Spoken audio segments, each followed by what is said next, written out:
Welcome to Luca and Miguel. Enjoy the video. You begin by cutting water flow, close the main and drain the lowest faucet to relieve pressure.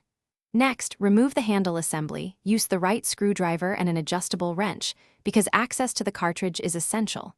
Once the handle is off, inspect the exposed trim for corrosion and note whether the hot and cold sides differ. Make sure to photograph the setup for reassembly. Now, prepare your workspace. Lay a towel, keep parts in order, and put on safety glasses before proceeding to disassembly. You will now remove the retaining clip or nut and pull the cartridge straight out. Do this slowly to avoid damaging seals. As you inspect the cartridge and valve seat, look for worn O-rings, scoring, or mineral deposits that cause hot/cold imbalance.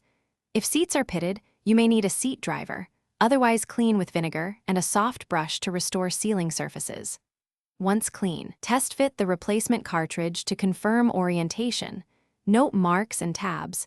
Because correct alignment, you reassemble by lubricating all O-rings with plumber's grease. Then slide the cartridge in aligned to the guide rails. Secure the retaining clip and trim.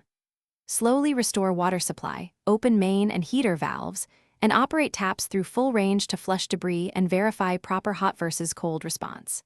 If temperature is wrong or leaking persists, stop and recheck seat condition, cartridge model number, and shut-off valves for full open position. One troubleshooting tip. If imbalance remains, isolate supply lines to confirm whether supply.